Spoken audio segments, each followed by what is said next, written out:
તો જય માતાજી મિત્રો, તમારું મારા નવા બ્લોગમાં સ્વાગત છે। આશા છે કે બધા મજામાં છો। તો આજના બ્લોગમાં તમને ખબર પડી જ ગયા છે થંબનેલ જોઈને કે શું છે, તો વિડીયોમાં બન્યા રહેજો અને ચેનલ પર નવા હો તો વિડીયોને લાઇક એન્ડ સબસ્ક્રાઈબ જરૂર કરજો।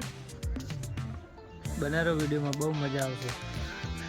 આપણે બાઇક લઈને જવાનું છે અત્યારે તો ડીસા, તો જઈએ બજાર। આમાં રેલવેનો નજારો કેવો મસ્ત લાગે છે। મિત્રો આવી રીતે ન જવાય ગાડી પાછળ લટકીને, જો કંઈ આ ના થઈ જાય તો પછી લેવાના દેવા થઈ જાય।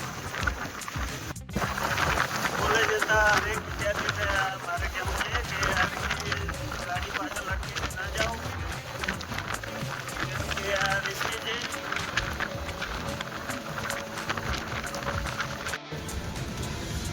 આપણે આવી ગયા છીએ ડીસા અને જવાનું છે જીઓ ફાઈબર માટે, તો જઈએ છીએ। વિડીયોમાં બન્યા રહેજો।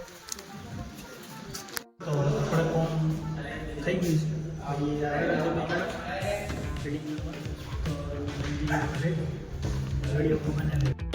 આપણે બાઇકને ચેન ટાઈટ કરાવવાની હતી, ચેન બેન ટાઈટ કરાવી દીધી ને ઊભા છો। તો આપણે ફાઇનલી ગાઈસ ઘરે આવી ગયા હતા ને વાઈફાઈનું તો કોઈ સેટિંગ આવ્યું નહીં। ભાઈ આવ્યો ઘરે પણ કંઈ સેટિંગ ન થયું, કંઈક કેવાયસીમાં એરર આવતો હતો। અને પછી આપણે ખેતરમાં પાણી વાળવાનું હતું, તો આપણે આવી ગયા ખેતરમાં પાણી વાળવા।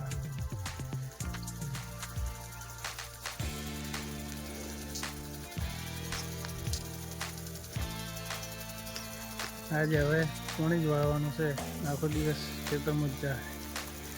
ફુવારા બનશે, જવું પડશે ખેતરમાં। તો ગાઈસ આના અંદર નાનો એવો પથ્થર ફસાઈ ગયો હોય તો ફુવારું બંધ થઈ ગયું હતું। આપણે એનું બટન કાઢી લીધું હોય તો હાલ તો એકદમ ફ્રી ફરે। એક આ બંધ છે, એક આ બી બંધ છે,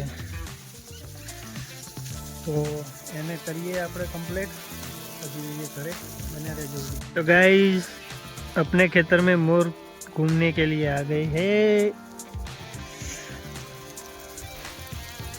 फरवा तो नहीं आया पर नहावा आया એવું લાગે પોણી।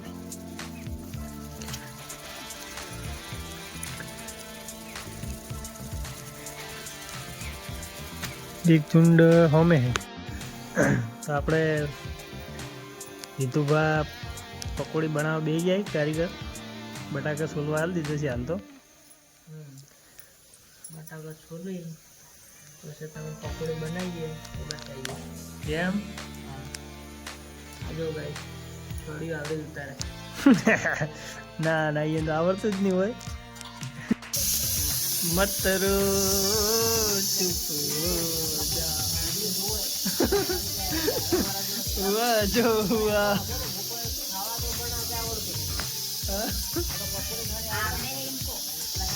પકોડી બનાવતે આવડે ને, ખાવા બનાવતે વખત ના આવડતું।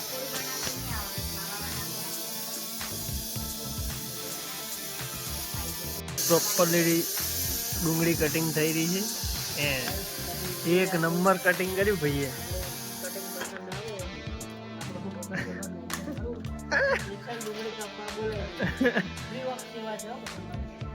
પકોડી બનાવવાના સ્પેશિયલિસ્ટ। તો ફ્રેન્ડ્સ આજના વિડીયોમાં આટલું જ। મળીશું એક નવા વિડીયોની સાથે, અને ચેનલ પર નવા હો તો વિડીયોને લાઇક એન્ડ સબસ્ક્રાઈબ જરૂર કરજો અને વિડીયોને શેર કરવાનું ભૂલતા નહીં। મળીશું એક નવા બ્લોગની સાથે। જય માતાજી।